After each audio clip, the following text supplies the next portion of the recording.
Kaixo, arratsalde on denoi.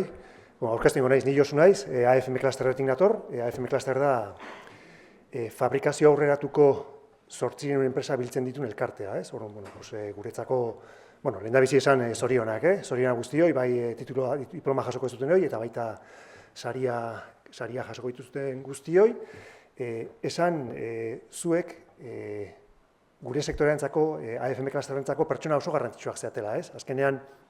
Azkeneko bizpahiru urteak esfortzu bat egiten pasa dezute, titulazio bat eta ezagutza bat lortu dezute, gure sektorearentzako oso garrantzitsua dianak, ez? Orduan, horrek zoriontzea merezi du.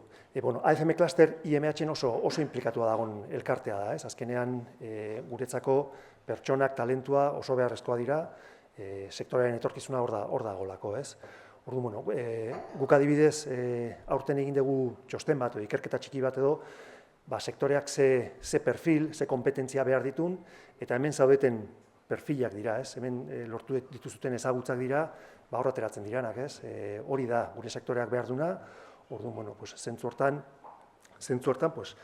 ondo zaudete prestatuta. Eta izatez, txosten hortan esaten zen ere, datozen 3 urtetan, lan beharra dagola, ez? Pertsona behar dirala, bai, enpresek izan duten lanagatikan, baita ere, dagon relebo generazionalagatikan, orduan, zentzu hortan momentu honean amaitu dituzute ikasketak, naiz eta internazional mailan edo mundu mailan ez egonkortasuna egon, errealitatea da hemen enpresek langile beharra dutela eta lana dagola, orduan, momentua ona da.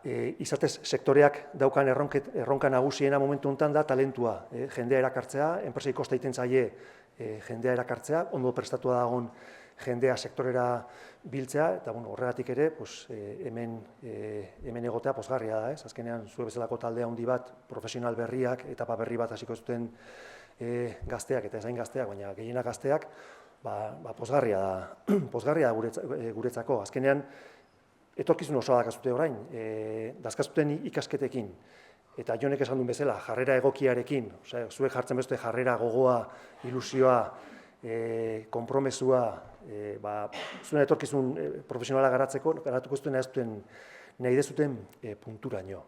Eta, bukatzeko hori, bakarrikan animatu formatzen jarraitzea, ze azkenean sektorea kontinuamente dago aldatzen, ez? Kontinuamente dago teknologia berritzen, orduan, formatzen jarraitzea animatzen zaituztegu, ilusioz, eta, bide hortan, bai AFM eta bai IMH, ondoan izango gaituzue, behar baldin gaituzue. Eskerrik asko eta zorionak.